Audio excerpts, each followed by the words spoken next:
Doctor, these hiccups have been bothering me for months. Can you help me? So sorry to hear that. Well, it's important first to see if we can find any underlying cause for these hiccups, like, for instance, acid reflux. I don't have acid reflux. Have you had any recent surgeries?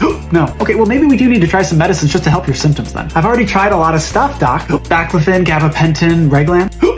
Wow, okay, well then, let me think. Boo! What the? Did that work? What do you mean work? Well, you know, scaring people sometimes cures the hiccups. Let's try a spoonful of peanut butter. I've already tried that. Drink this water, but drink it from the opposite rim. I'm not doing that. Pat your head and tap your nose. Okay, but what? Okay, now spell out dinosaur as fast as you can. D-I-N-O-S-A-U-R. Worth a shot. None of this is working. Oh no. What? Well, based on this CT scan, I think your hiccups might be from lung cancer. What?